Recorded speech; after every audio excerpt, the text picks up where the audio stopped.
If you were an enthusiast in the late 60s, you didn't have a lot of choices in what you could drive. On the one hand, there were sports cars, little two-seaters, many of them British, things like Triumph and MG, and there were the Italian Alfa Romeos, for example. On the other end, there were muscle cars, cars with big V8 engines that came out of Detroit. A lot of power, but very much straight-line performance.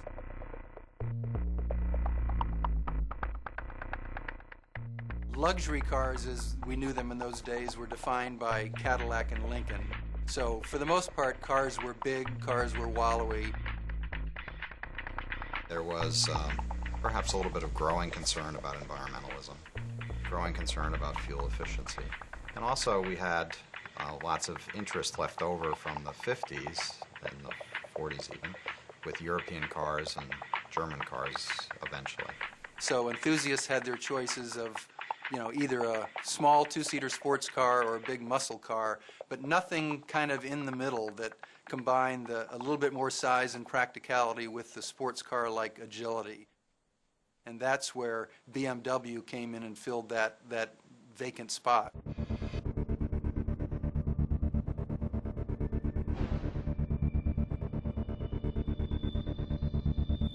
I was finishing school at the time, and I was getting ready to buy my first new car. And only months from that, this David E. Davis article in Car and Driver in 1968 came out. Turn your hymnals to 2002. And he raved about this car. Now, interestingly enough, it wasn't just that a 2002 was new and somewhat unknown. The name BMW was almost totally unknown in the U.S. market at the time. So it wasn't just that people said, what's a 2002? They said, what's a BMW? It was absolutely revolutionary, and it turned BMW around completely and laid down the track that BMW has been running on ever since. It's just an incredibly good little car that had the effect of startling every single person who got in and drove it for the first time. I drove that car up into the Ramapo Hills. The drive through the hills and then the drive back into Manhattan, it was just sensational. And I was high as a kite. And thought about it for a while and thought, I ought to write about this while it's fresh on my mind. I think the 2002 came into that environment and really showed that a small car really could have even better performance, could be more agile, more nimble, and really kind of change people's perceptions about what a performance car is.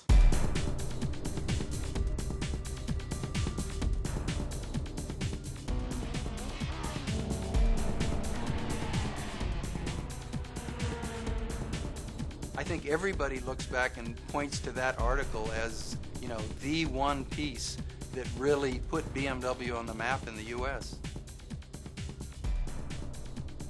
When BMW of North America started business in 1975, the 2002 accounted for about 90% of our sales.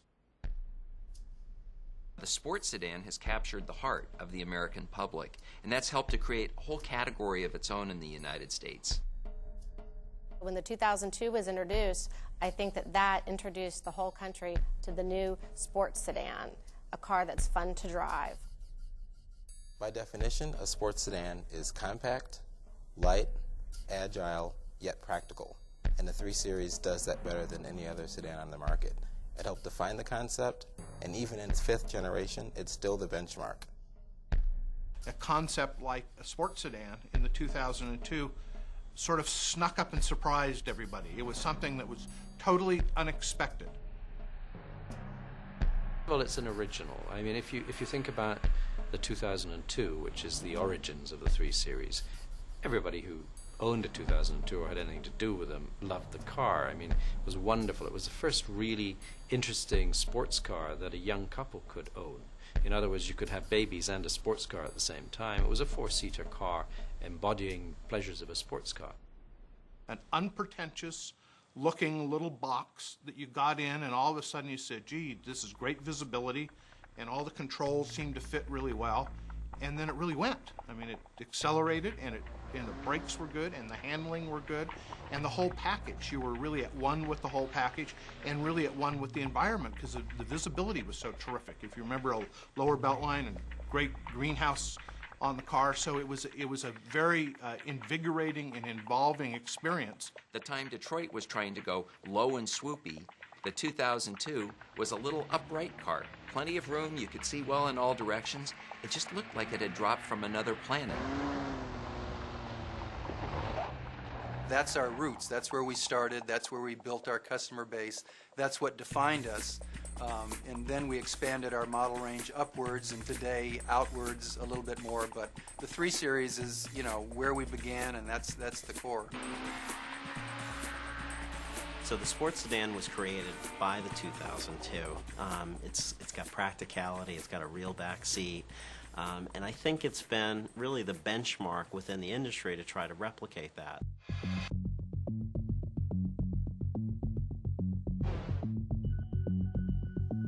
BMW was initially defined by the 2002 because it was the biggest volume car, but I think it was also the purest expression of what a sports sedan is. And then the 3 Series came. Again, the pure expression of a sports sedan. 2002 updated to a new generation and a new time. And it was also our largest volume car, so it naturally defined the brand. I think the agility, the performance, this combination of nothing too big, but with great suspension, great handling, great steering, and great response, embodies the brand very well. I mean, BMW is all about dynamics and agility. The very nature of the 3 Series makes it ideal. It's relatively lightweight. It's not that wide. Agility and nimbleness can go up. It can carry a fair amount of wheel and tire for its size, if you will. So all those attributes, basically, from a physical standpoint, make it, in some sense, easier to achieve fantastic handling and fantastic steering, fantastic braking within the package. BMW's had a heritage of racing throughout its life. Long before the 3 Series of the 2002 came along, BMW was a company that raced what it built.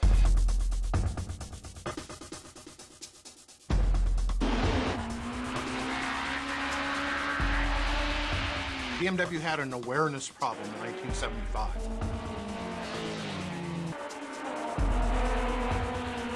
And one of the ways that we addressed the awareness problem was through motorsports, which was a very natural thing because that was an important part of the heritage of the company.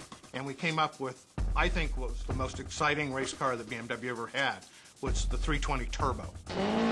In keeping with the BMW tradition, this 3 Series surprised everybody because it was a relatively boxy look, great aerodynamics, great graphics on it, and this engine, which was a 4-cylinder turbocharged engine that produced enormous amounts of horsepower. And did great things like when you let up on the throttle, it would belch flames from the side. It had great noise, the power would come on tremendously. And David was a very, very competitive driver with it, and we won a lot of races, and I think attracted an enormous amount of attention. Every BMW that we've raced, particularly here in the U.S., has been based on a pure production car. We don't start with a plastic body or a silhouette shape or something. We take a production car and a production engine and build them up for racing. So it says a lot about the good basic engineering that exists in a BMW that it forms this strong basis for a successful race car. So 3 Series racing is sort of, again, part of the authentic nature of the 3 Series, authentic nature of BMW.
It was 1987 when the first M3 came out in the United States. Which looked very much like a race car. It was very flared, and it had a sort of an exaggerated spoiler, and it looked really, I think, more at home on the racetrack than it did on the street. This was done so that they could race the car in that form. So it's what's often referred to as a homologation special, where you design in some of these race car features on the street car and build it as a production car. It had an engine block which was virtually identical to the BMW F1 World Championship engine.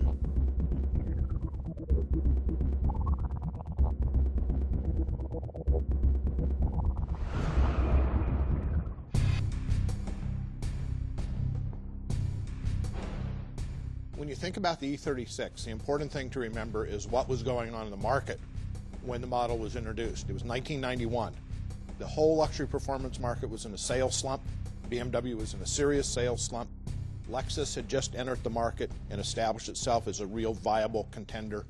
So there was a lot going on in the market, and it was a time when BMW really had to reassert itself as the performance, sedan, ultimate driving machine company. The good news is that the E36 was a terrific car. The styling was much more sophisticated than the previous generations. It had evolved from a real boxy style that had come from the 2002 through the first two generations of the 3 Series into more of an elegant design. And there's even some styling cues on that car, like the little spoiler line across the trunk that went on to the next generation and can even be seen in the E90. So it started to look like a more sophisticated and more subtle car. The engines got better. We had a 2.5-liter engine, dual overhead cam, new multi-link rear suspension in the car. So the sophistication continued to evolve and continued to support the ultimate driving machine positioning. We won this huge succession of awards from Car and Driver, with the 3 Series being one of the 10 best cars for 14 or 15 years. And it really started with that model.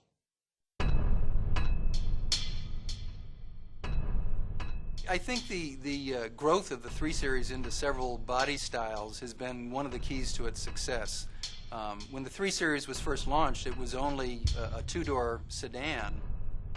And it wasn't for quite a while until the next generations offered 4-door sedans, offered a pure 2-door coupe, a wagon, a convertible, and an M3. But I think the reason that they all work so well as sport sedans is the philosophy of the company. I mean, the company's philosophy is, you know, everything we build has to meet certain standards as a BMW. It has to deliver a certain performance, a certain feel, a certain driving experience. So we're not going to take, you know, a winning combination that's in a 3 Series and build, say, a wagon off of it that would be more luxury oriented. You know, first and foremost, it has to deliver what's expected from a BMW 3 Series.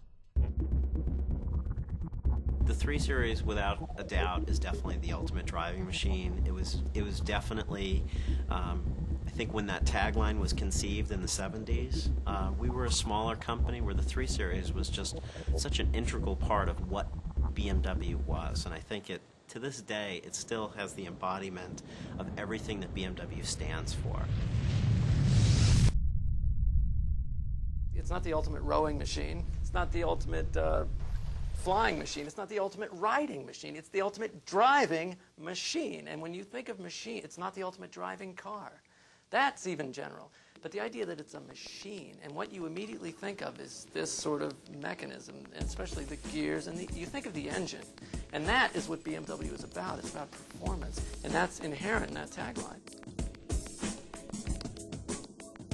When you think about all the cars you've driven in a 25-odd year career covering the auto industry, there are plenty of vehicles you get into and you just say, wow, that was fun. Great throttle, great steering, great something. But there are a few cars in all my years that feel so good that you literally feel when you sit down and grab the wheel like you're connected to it.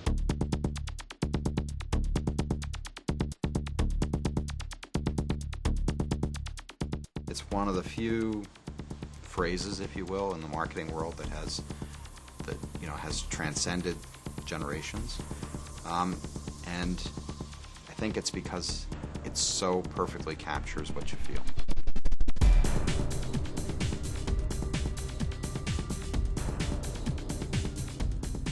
The ultimate driving machine means to me the absolute best in its category. If you could only drive one car, you'd want to drive the ultimate driving machine. And I think people respond to the 3 Series exactly that way. Can the next 3 Series be better than the last 3 Series?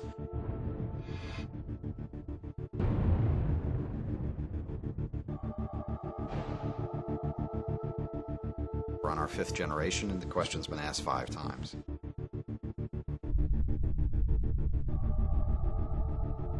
The E90 brings with it a lot of experience about what makes a 3 Series perfect.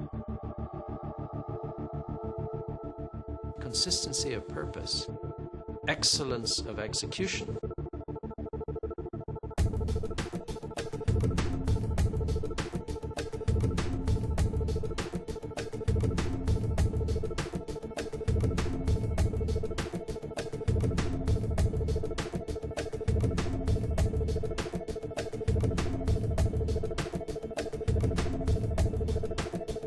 E90 really has to beat a very tough benchmark. I mean, all of this discussion that we're having here is how fantastic the 3 Series is, and all the way back to all of the predecessors. So think about the unbelievable amount of pressure that's on E90 to display its prowess. You see advances in suspension. I mean, the suspension is a whole nother generation forward from the existing 3 Series. The engines represent phenomenal advancements.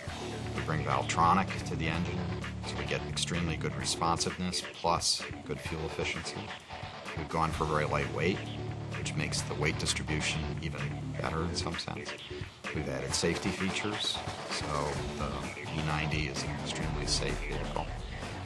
Fuel efficiency improves with the engine improvements, at the same time performance does. So those are fantastic kinds of advancements.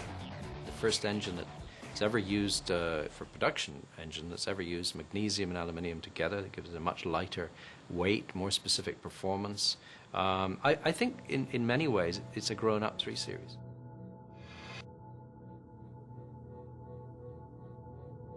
What you find in a coupe, sedan, or a wagon is always the same thing. It's the BMW DNA. And each vehicle is always a true driving vehicle. You can trace the 3 Series right back through the generations, and you can see the value in what's been done. You can see that the magic has continued to work, and there has been constant growth in the experience. I think that's a little bit of the magic. It's the original, and it's always difficult to displace the original so long as the subsequent iterations are substantially better. The essence of the car has really not changed, but the interpretation of the car has evolved and evolved and evolved to what we're driving today.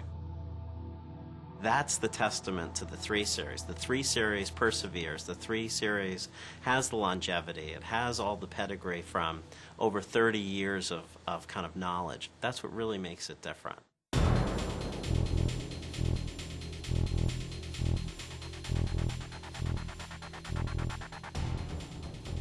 feeling of driving a 3 Series is priceless. BMW's always striving to make it that much better. The 3 Series gets better and better every year. Since day one, we have been the ultimate driving machine.